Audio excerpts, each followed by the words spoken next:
shkojmë tash në Podujev, të flasim me kryetarin e Podujevës Shpejtim Vulliqi, dhe nga atje kemi pasur disa ankesa që kanë ardhur tek emisioni ynë, pra janë adresuar përmes fotove, videove, por edhe përmes thirrjeve. Do të provojmë, nuk e di nëse e kemi apo jo kryetarin Vulliqi, dhe e thrasim, pra tash dëgjojmë linjën derisa provojmë ta kemi në linjë.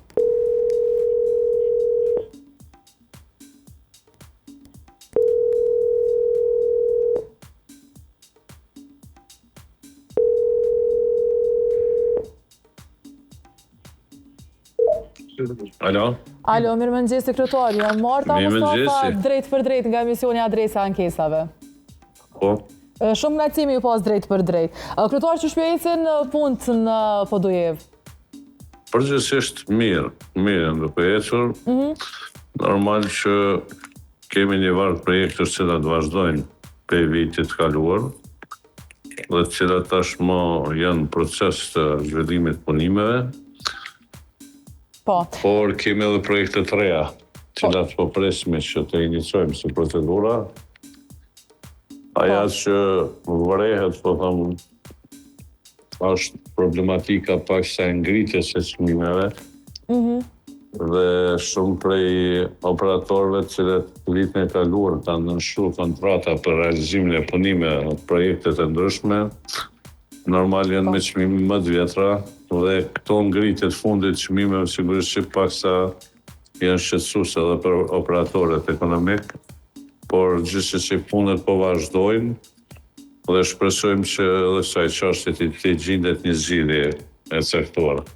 Po, kryetar, dua t'ju pyes pak edhe për disa ankesa, janë dy ankesa që kanë ardhur, flasim për rrugën Dheu i Kuq në Podujev, bëhet fjalë pra për një kolektor, të cilët pra kanë probleme dhe për një kohë të gjatë. Nuk e di nëse jeni në njohuri apo jo për këtë problem, si janë planet për me u rregullu kjo çështje?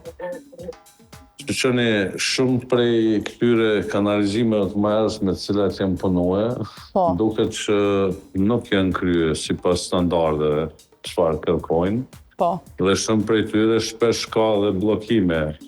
Ne po bëjmë çështje të mundshme që edhe me ndërmarrjen komunale tonën që ne kemi këtu në nivel komune, po edhe me ndërmarrjen e pastrimit t'i bëjmë deblokimin e tyre. Po ashtu kemi edhe një kontratë e cila është duke realizuar me operator ekonomik, në mënyrë që t'u dilet në ndihmë qytetarëve, gjithë informacionet cilat i kemi, po bëjmë përpjekje që në kohë reale po thëmë të bëjmë deblokimin e tyre, por sigurisht që ka probleme,